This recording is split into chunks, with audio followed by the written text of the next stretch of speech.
All right, we're back again. LP, I am the writer and creator of the comic book known as Nyobi. You can order Nyobi off of eBay, which you'll see a little later on, or you can get it at your local comic book shop. Ask for Nyobi Birthright.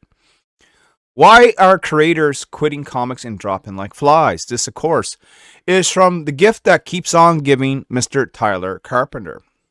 So, the other day I dropped a video talking about this very subject, and of course, when you do something of that nature, it starts to float around the news circles. All the creators, they need to chime in and give their 2 cents on what the other creators are saying. So Tyler's chiming in on what he feels is happening here in the comic book sphere. We're going to go ahead and read his newsletter and give our comments. Making comics is both hard, mentally, emotionally, and physically. I won't lie to you and say I never thought about just quitting comics, because I have. Even quite recently. These are the reasons why people typically do. So let's just pause there. Mentally and emotionally and physically. For me, there's not much physical effort in this, right? Tyler's probably, coming from more of the artist perspective, where he's got to draw pages and, put in the manual work. I mean, the most manual work I got to do is type on a keyboard and mail out some packages. And that's only every few months. Emotionally, yeah, when things don't do so well, yeah, you kind of get depressed or discouraged. Maybe if you're battling someone on the internet. But that's where the mentality comes into play. That's where the mental stress comes in. Dealing with social media pressure, the loss or gain of respect, that sort of stuff. But he's going to break it down. So physically, there is a lot of time spent both writing and drawing these stories. A toll that can take on your body can be destructive. And the time that you invest to write these stories sometimes feels squandered when you have nothing to show for the work that you put in. I disagree with that. I don't think it takes very much work or investment to write these stories. And I know that may sound, well, if you're not putting that much work into the stories, how good are they? I mean, the thing is, I've been reading comics now for 40 years, John. Years. I know how a comic book works and flows. It's embedded in my brain. It doesn't take that much work to come up with a 24-page comic book story. Let's be fucking honest here. It doesn't take much time. I write a couple of pages. Like when I actually sit down to write, I write a couple of pages. I'll take a little break, write a couple of more, come back to it, until it's basically done. I'm just fucking the dog as I write. It's not a lot of work. Now the drawing of pages, I can see that, right? Especially, if you're drawing everything and you're doing 200-page books, yeah, that might cramp the hand a little bit. Mentally, there are two types of creators: those who make comics for fun and those who want to make money and have readers. Well, I mean, everyone wants to separate those two, but I think you can make comics for fun. I mean, I make Nyobi for fun, but I also make a little bit of money and have some readers, Everyone pretends that they are the first until they realize no one is reading their stuff and they're not making any money. Now it's a mental game of passion versus business. Well, there is no game, right? I mean, just because you're passionate about something doesn't mean you have to keep pushing and pushing and pushing through failure. I mean, there are other things in the world that I'm definitely passionate about comics, I'm passionate about the wrestling business, but I'm not going to step into a fucking ring. You know what I mean? So you can be passionate about something and be a fan. That doesn't need to translate into you having to create said work. Right? I'm passionate about comics, but if I ever got out of the comic book game, it's not going to change my passion of collecting and reading, right? It just means I'm not going to be creating anymore. How much are you willing to put in to get readers? How much are you willing to put in to build an audience? Well, how much am I willing to put in to get readers? Nothing. I'm going to put out what I'm going to put out, and that's that, right? It's not like I'm going to do a market research poll of my readers and ask them what they would rather see and, try and engage them through some research. I don't care. right? I think, and I'm just speaking for myself. Other creators might want to look into what Tyler's talking about. But for me personally, Nyobi is a brand. It is semi-established in certain circles. It's work that speaks for itself. I just had a pretty positive review come back on Birthright from the Professor Haytinen, and he's kind of critical on things. I think it's like wrestling. Like I tried to talk to Tyler about wrestling last night, right?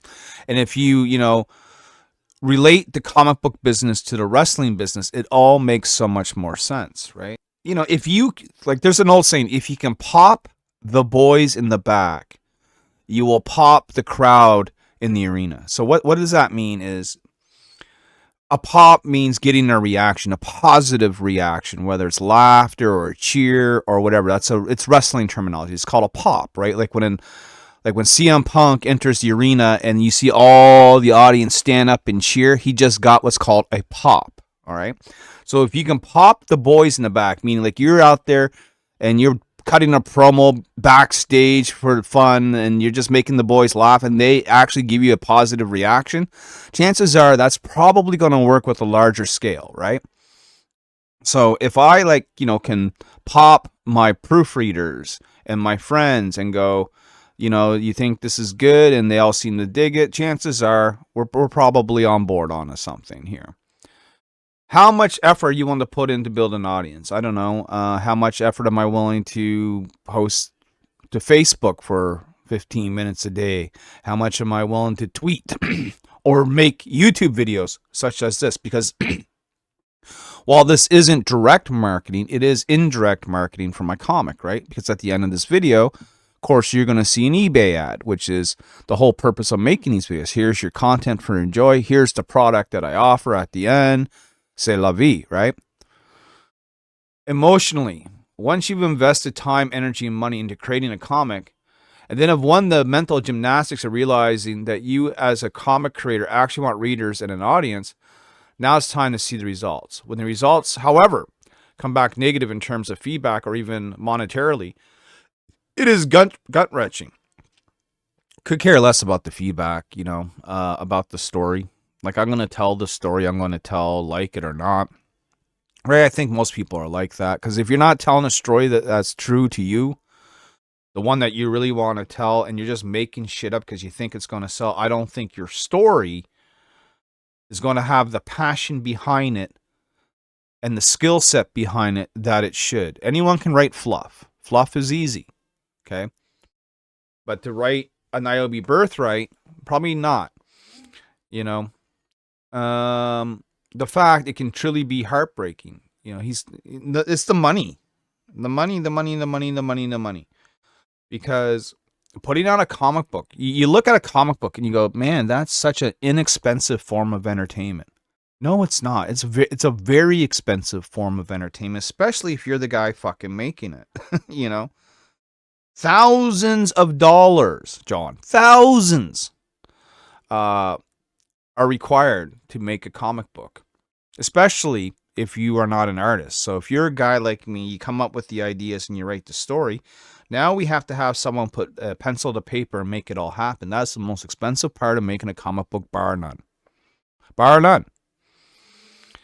The question is, how much heartbreak can you take before you start telling yourself your time would be better spent doing something else? It's not heartbreak. It's how much can your bank account and your wallet take before you go, man, I'm dumping my life savings in here, John. My life savings. And now I'm broke. And my wife is mad at me because the bills are behind. And I got, these boxes of comics that I can't sell. You know what I mean? So if it's financially hurting you, I think that's the time to call it. Because after a few years, if you're still financially hurting from this, guess what? And here it comes. You ain't got what it takes, son. And I hate to be that, crude and honest about it, but it's true. After a few years, if you're not making any real headway, you ain't got what it takes. The fact is, most creators aren't going to make it. And he's right, they're not. And that's fine. Most actors trying to get into Hollywood won't make it. Facts. And the fact is, anything in the entertainment industry is going to be difficult and only few people will succeed. And here's why.